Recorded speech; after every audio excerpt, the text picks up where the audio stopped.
அவர்கள் கூறினார், நாங்கள் தான் வீடு கட்டி கொடுத்தோம் சொன்னாங்க. வீடு கட்டி கொடுத்தீங்க, ஆனால் அந்த வீட்டோட தரத்தை எப்படி இருக்குன்னு கொஞ்சம் போய் பாருங்க. ஒவ்வொரு வீட்லேயும் பார்த்தீங்கன்னா அங்கங்கே உடஞ்சி தொங்குது, கம்பி தெரியுது. இதில் பார்த்தீங்கன்னா அதுக்கு மறுசீரமைப்புன்னு சொல்லி 50,000லேருந்து 55,000 சொல்றீங்க. ஆனால் பார்த்தீங்கன்னா 2 கிலோ சிமெண்ட்டை பூசி விட்டு ஒரு வெள்ளை சின்னாம்பு அடிச்சுட்டு மறுசீரமைப்புன்னு பண்ணியிருக்காங்க. இதை கொஞ்சம் ஆய்வு செஞ்சீங்க.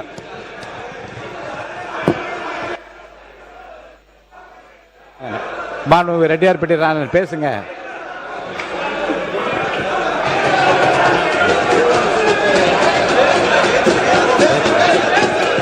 வாரிக்கரையிலே மண்டபம் ஒன்றை வளர்ந்து நாரியர்கள் கூடி நாடங்க வாசமிட்டு ஒரு குடைக்குள் ஆழ்வாய் உன்காலம் என் மகனே ஐயா வைகலத்திரட்டினுடைய ஒருத்தர் மட்டும் வரிகளை இந்த நாட்டிற்கு சொல்லி மாண்புமிகு உறுப்பினர் உட்காருங்க.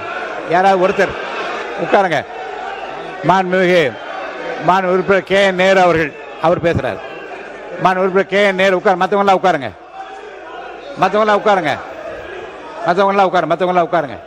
மாண்புமிகு பேரவைத் தலைவர் அவர்களே, மற்றவங்களாம் உட்காருங்க.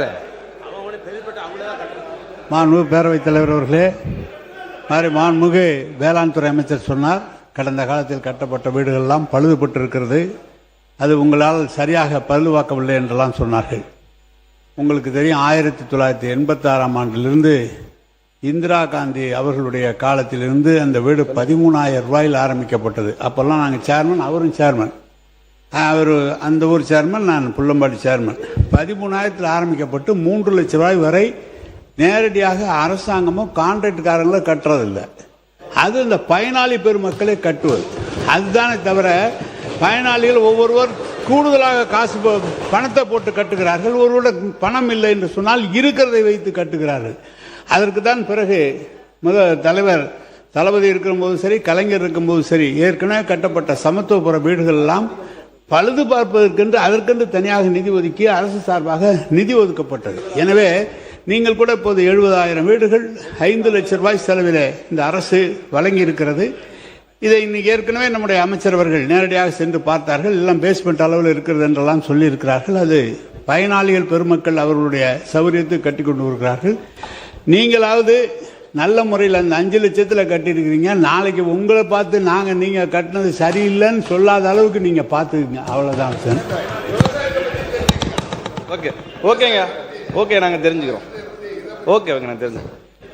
மாண்புமிகு பேரவைத் தலைவர்களே, கடந்த 5 ஆண்டு காலத்தில் கட்டி கொடுத்த வீடுகள் நிறைய இடத்துல இடிஞ்சு தொங்குது. அதை அந்த மக்கள்கிட்ட கேட்டால் தெரியும். ஆனால் நமது முதலமைச்சர் ஆட்சியில கட்டி கொடுக்கிற வீடு இன்னொரு 50 ஆண்டுகளுக்கு ரொம்ப தரமா இருக்குன்றதை தெரிவித்துக் கொள்கிறேன். உறுப்பினர் உட்காரு. மாண்புமிகு நீர்வளத்துறை அமைச்சர் அவர்கள் தானே நீங்க அடுத்து உட்காருங்க. மூத்த உறுப்பினர் சொன்னாரு, நீங்களாவது ஒழுங்கா கட்டுங்க, நாங்க குறை சொல்லக்கூடாது அப்படின்னாரு. நாங்க எது செஞ்சாலும் சரியாதான் நாங்க செய்வோம். நீங்க ஐயோலாம் என்னாதீங்க. நீங்க நல்லா தெரிஞ்சுங்க. நீங்க ஒண்ணு நல்லா தெரிஞ்சுங்க உறுப்பினர்லாம், நீங்க கொஞ்சம் நல்லாவே தெரிஞ்சுங்க.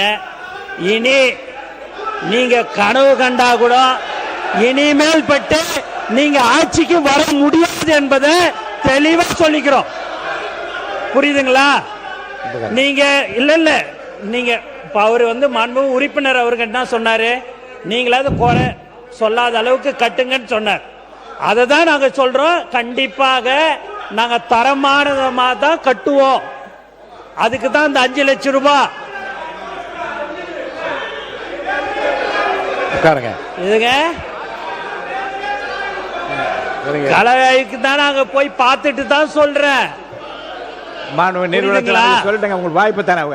நான் தான் உங்களுக்கு சொல்லிட்டேன், நாங்கள் அரசியல்வாதி அல்ல, நாங்கள் மக்களுக்கு செய்ய வந்திருக்கிறோம். நீங்க அதை புரிஞ்சுக்கிங்க. இத நீங்க சபையில நீங்க பேசும்போது நீங்க அது எப்படி பேசணுன்றதெல்லாம் உங்களுக்கு தெரியும். அப்படி இருக்கும்போது ஒரு மூத்த உறுப்பினர் சொன்னார்ன்றதுக்கோசம் நான் அதை சொல்றோம்.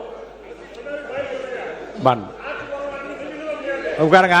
உறுப்பினர் அண்ணா, மாண்பு இங்க பாருங்க உறுப்பினர் எம்ஆர்கே பன்னீர்செல்வம் அவர்கள் அண்ணா. நீங்க பேசுறீங்களா? மாண்பு உறுப்பினர் கே. நேரு மாண்புமிகு அவர்கள். உறுப்பினர் அண்ணா, நான் உங்களுக்கு சொல்றேன், மக்கள்கிட்ட போய் நீங்க பாருங்க.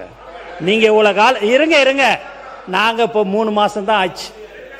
நாங்க போற இடம்லாம் என் அண்ணனை பார்த்துக்கோ, என் பிள்ளைய பார்த்துக்கோ, என் தம்பிய பார்த்துக்கோ அப்படின்றாங்க. ஏன் இதெல்லாம் நாங்க சொல்றோம் அப்படின்னா, நாங்க உண்மையா சொல்றோன்னே, யாரும் தவறு செய்ய மாட்டோம். திரும்ப திரும்ப இதை சொல்லிச்சுக்கணும். புரியுதுங்களா? அதனால நீங்க உங்க இஷ்டத்துக்கு நீங்க ஏதாவது பேசணும்னுட்டு பேசாதீங்க. இல்ல, நான் அதை அனுமதிக்க மாட்டேன். மாண்புமிகு கே. நேரு அவர்கள். மாண்புமிகு அமைச்சர் அவர்களுக்கு பதில் சொல்வதாக தயவுசெய்து எடுத்துக்கொள்ளாதீர்கள். ஏற்கனவே பயனாளி பெருமக்கள் தான் அந்த வீட்டை கட்டுகிறார்கள். கான்ட்ராக்ட்காரர்களோ அல்லது நாங்களோ அரசு அதிகாரிகள் மேற்பார்வையிடுவது மட்டும்தான் அரசு அதிகாரிகள். அமைச்சர்களும் சென்று நீங்கள் எப்படி பார்த்து விட்டு வருகிறீர்களோ அதே மாதிரி தான் அமைச்சர்கள் பார்த்து விட்டு வருகிறார்கள். எனவே தான் நான் சொன்னது, எங்களுடைய காலத்தில் அது சரியாக இருந்தது. 1 லட்சம் வீடுகள் கட்டி அதை திறந்து வைத்து ஊரகத்துறை அமைச்சர் அவர்களும் முதலமைச்சரும் சென்று போகும்போது நானும் போயிருந்தேன். அனைத்து வீடுகளுமே இன்றைக்கு எல்லா இடத்துலையும் ஒரு அதிமுக காலத்தில் கட்டப்பட்ட வீடுகள், ஜெயலலிதா அவர்களுடைய முதலமைச்சர் ஜெயலலிதாவுடைய படம் இருக்கிறது.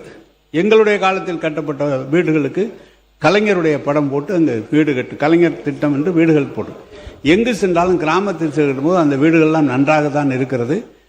அமைச்சர் ஏதோ பார்த்து சொல்லியிருக்கிறீர்கள். எனவே எங்கள் காலத்தில் கட்டப்பட்ட வீடுகள், அதுவும் அமைச்சர் அவர்கள் அந்த துறையிலே பாண்டித்யம் பெற்றவர், நன்றாக பார்த்து செய்திருக்கிறார்கள். எனவே நீங்கள் சொல்வதை போல அவர் நம்முடைய வேளாண் துறை அமைச்சர் சொல்கிறார் அங்கு தொங்குகிறது என்று. இயற்கையாகவே பொதுவாக 10 வருஷம் 15 வருஷம் சொந்த வீடு கட்டுகிற போதே சில சங்கடங்கள் வருகிறது, அங்கங்கே இடிந்தெல்லாம் போகிறது. அதுபோல் இருக்குமே தவிர நீங்கள் எல்லாமே தவறு எல்லாம் நடந்து விடுவதில்லை என்பதை நான் தெரிவித்துக் கொள்கிறேன். நான் நிறைய சொல்ல முடியும். மாண்புமிகு பேரவைத் தலைவர் அவர்களே, மாண்புமிகு நீர்ப்பாசனத்துறை அமைச்சர் அவர்கள் நாங்கள் அரசியல்வாதி அல்ல என்ற கருத்தை மீண்டும் மீண்டும் பதிவு செய்கிறார். அது ஒளிபரப்பில் போய் கொண்டிருக்கிறது. ஆனால் தமிழக வெற்றி கழகம் என்ற அரசியல் இயக்கம் அரசியல் கட்சியாக தான் தேர்தல் ஆணையத்தில் பதிவு செய்யப்பட்டு தேர்தல் களத்தில் நின்று வெற்றி பெற்று நீங்கள் ஆட்சிக்கு வந்திருக்கிறீர்கள் என்ற செய்தியும், நீங்கள் எந்த மக்களை நம்பி எங்களை பார்த்துக் கொள்ளுங்கள் என்று சொல்லுகிறீர்கள், அதே மக்கள் தங்களை இப்படி சொல்லுகிறார்கள் என்ற புரிதலும் அடைவார்கள் என்பதை தெரிவித்துக் கொள்கிறேன். மற்றொன்று மாண்பு வேளாண் துறை அமைச்சர் ஓராண்டுக்குள் கட்டப்பட்ட வீடுகள் என்று சொன்னார். அது முற்றிலும் தவறு. 15 ஆண்டுகள் 20 ஆண்டுகள் முன்பு கட்டப்பட்ட வீடுகள் ஒருவேளை அப்படி இருந்தால் அதையும் பழுதுபார்ப்பதற்கு நிதி தந்த ஆட்சி தான் திராவிட முன்னேற்ற கழக ஆட்சியை தவிர ஓராண்டுக்குள் அது போன்ற வீடுகள் தமிழகத்தில் இல்லை என்பதை பதிவு செய்யும். மாண்புமிகு நீதித்துறை அமைச்சர்